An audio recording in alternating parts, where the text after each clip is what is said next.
Qual é o maior desafio da vida cristã? O que é mais difícil fazer na vida cristã?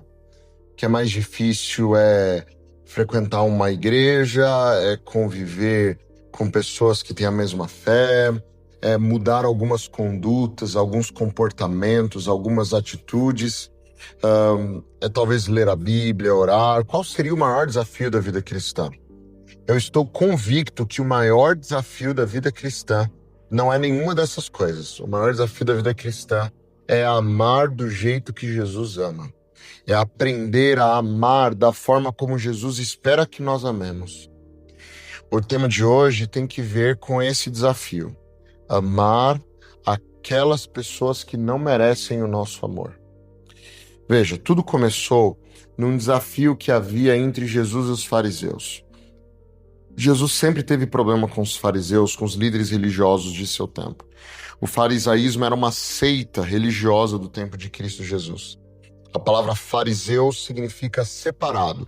Eles se sentiam superiores, melhores, porque eles eram separados, eles eram mais puros que o restante das pessoas. A ética dos fariseus girava em torno de duas coisas: a purificação cerimonial e a observância da lei divina. Dentro do grupo dos fariseus, que era um partido religioso, havia um grupo profissional. Nós os conhecemos por escribas. Esta era a classe profissional do farisaísmo. Os chamados rabinos, teólogos da lei, autoridades da lei. E eles tinham três funções. A primeira função que os escribas tinham era de preservar a lei. Eles eram copistas, eles faziam cópias. Não tinha forma de tirar xerox ou subir na nuvem o documento, eles tinham que fazer cópias manuais. E eles eram exímios copistas. As cópias rabínicas são excelentes, elas eram feitas com extremo esmero. A segunda função dos escribas é que eles ensinavam a lei, eles eram os professores. A educação do judaísmo do primeiro século era obtida nas sinagogas, e então os rabinos ensinavam a lei, ensinavam a palavra para as crianças judaicas. E a terceira função deles era que eles eram aplicadores da lei, eles eram juízes entre os judeus. Roma permitia que o pequeno tribunal rabínico existisse em cada sinagoga, e em Jerusalém estava o que seria um Supremo Tribunal, um Sinédrio, que era composto por 71 pessoas, e ali havia as grandes discussões e o julgamento de grandes casos. Mas em cada sinagoga, os rabinos que ali estavam faziam juízo em relação ao seu próprio povo, as pessoas que compunham aquela comunidade. Todo escriba era um fariseu, mas nem todo fariseu era um escriba. Jesus tinha um problema com as interpretações casuísticas. O que é uma interpretação casuística? É uma interpretação por motivo ou por causa pessoal. Era mera conveniência por vezes. Eles sempre rebaixavam as normas para que as normas ficassem mais fáceis para eles. Em Mateus capítulo 5, verso 43 a 48, Jesus começa a expor um dos ensinamentos farisaicos que não se adequa com os ensinos bíblicos. Dentro das interpretações que eles tinham, eles faziam a seguinte reflexão para interpretar Levítico 19, verso 18. Lembra lá o que diz? Amarás o teu próximo como a ti mesmo. E então eles perguntavam: quem é o meu próximo?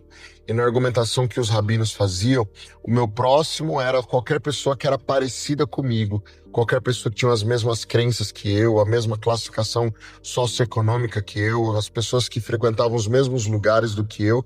Então essa pessoa é o meu próximo.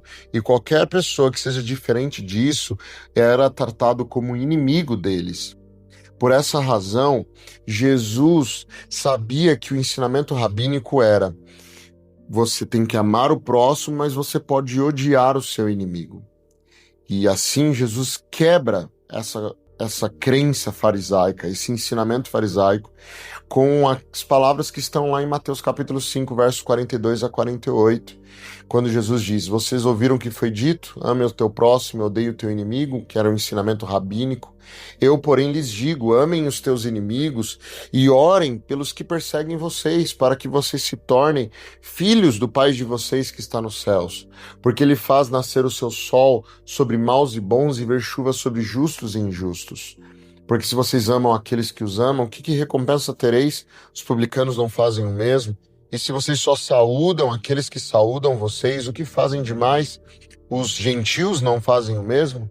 Portanto, sejam perfeitos, e aqui ele está falando de perfeição em amor, porque o contexto é o amor. Sejam perfeitos como é perfeito o Pai de vocês que está nos céus, perfeitos em amar, ok? Não no sentido de não ter pecados.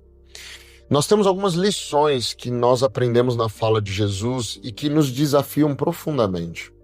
A primeira coisa que precisa ficar claro é que quando nós amamos o nosso inimigo, nós mostramos a nossa real filiação para com Deus. Amai os vossos inimigos e orai pelos que vos perseguem. Esta é a ordem que Jesus nos dá para que então nos tornemos filhos do nosso Pai Celeste. Tornar-se filho de Deus é algo que acontece na hora e no momento em que nós decidimos amar da forma como Deus ama. Quer ser filho de Deus? Ame.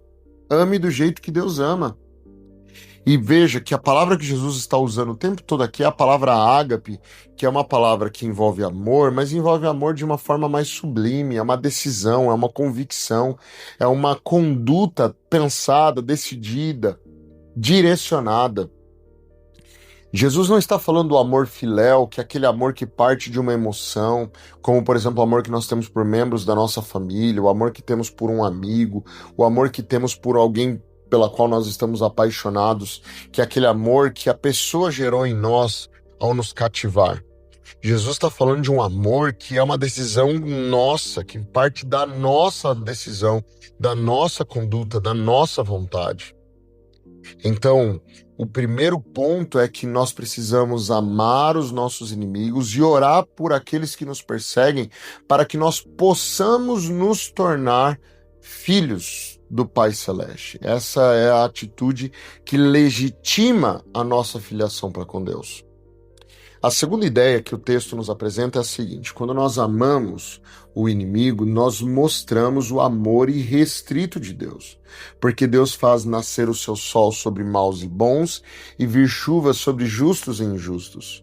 Quando nós amamos o inimigo, nós amamos como Deus ama e não como o homem ama. Lembra o que diz Romanos 5,10? Porque se nós, quando éramos inimigos, fomos reconciliados com Deus pela morte de seu Filho, muito mais, estando já reconciliados, seremos salvos pela sua vida. Perceba, esse texto de Romanos 5,10, ele deixa claro que Deus se reconcilia conosco e dá a sua vida por nós para se reconciliar conosco quando nós ainda éramos inimigos de Deus. Quando ainda estávamos em status de rebelião contra Deus. Então o amor que Deus tem por nós é um amor que precede o nosso arrependimento, inclusive. Deus nos ama quando nós ainda éramos inimigos. E aqui mora o desafio, porque o que ele está dizendo é que, da mesma forma que Deus ama de forma irrestrita, nós devemos amar também de forma irrestrita, independente se a pessoa está arrependida ou não, independente se a pessoa merece o nosso amor ou não, nós temos que amar de forma irrestrita. Terceira ideia que Jesus nos apresenta é que quando amamos o inimigo, nós somos elevados acima do nível humano. Porque se amardes os que vos amam, que recompensa tendes? Não fazem os publicanos também o mesmo? E se saudares somente os vossos irmãos, o que fazeis demais? Não fazem os gentios também o mesmo? Veja, quem eram os publicanos? Publicanos eram cobradores de impostos. E desde sempre a gente não tem um problema muito sério com impostos, né? Então, desde sempre havia uma mágoa muito grande com os cobradores de impostos, especialmente estes do primeiro século, que haviam passado por uma concessão feita por Roma e compraram numa licitação o posto como cobradores de impostos para cobrar impostos do próprio povo. Então os cobradores de impostos eram judeus que cobravam impostos de judeus. E eles extorquiam o seu próprio povo. e eles tinham uma guarda de proteção romana, porque se não tivesse essa guarda de proteção romana, eles seriam linchados em praça pública.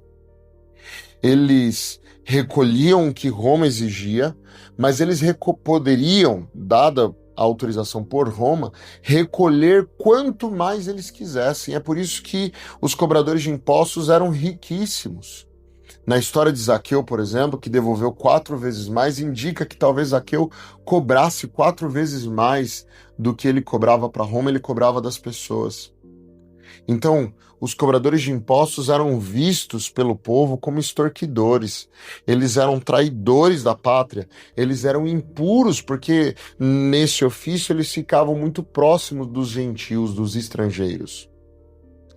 Jesus está falando: se você só ama aqueles que amam vocês, o que vocês fazem demais? Os publicanos que vocês odeiam tanto fazem a mesma coisa. Vocês não são melhores do que os piores. Jesus também cita os gentios. E aqui não é gentil no sentido de alguém bondoso, é gentil no sentido de alguém estrangeiro. Vem da palavra ger no Antigo Testamento, do hebraico. Ger significa estrangeiro. Em grego seria os etnokoi. Os etnokoi é alguém de outra etnia. A maioria eram pagãos e desde sempre Israel sempre foi dominado por outras nações e o preconceito se constituiu no meio do povo judeu. Por isso eles tinham um ranço muito constituído em relação aos estrangeiros, às pessoas que eram de outras nacionalidades. Eles tinham ódio aos gentios e eram chamados, inclusive, de cães pelos judeus. Ao negar amar o inimigo, de acordo com Jesus, você não é melhor do que os gentios que vocês tanto odeiam. Porque os gentios também só saúdam as pessoas que saúdam eles. O que vocês são melhores do que os gentios? Hoje, talvez Jesus faria comparações com assassinos, ladrões, corruptos, estelionatários. Jesus está querendo dizer assim: olha, se você quer entrar no reino de Deus, seja melhor do que os piores. Ame do jeito que Deus ama. Hoje, nós temos então um grande desafio. Amar aqueles que nos amam é humano demais. Agora, o desafio é amar aqueles que não amam a nós. Aqueles que não merecem o nosso amor, aqueles que fizeram por onde nos magoar, aqueles que nos feriram profundamente. Alguém que ame apenas os seus amigos pode, em determinado sentido, estar amando somente a si mesmo. É um tipo de egoísmo expandido. Então, o grande desafio é como nós podemos amar as pessoas que não merecem o nosso amor. E essa é a nossa conversa do próximo vídeo. Eu queria continuar essa conversa tentando estabelecer alguns passos firmes e seguros, baseados na palavra de Deus, que podem nos ajudar a amar pessoas que não merecem ser amadas por nós. Então eu te vejo amanhã e até lá fica bem, fica seguro e até a próxima.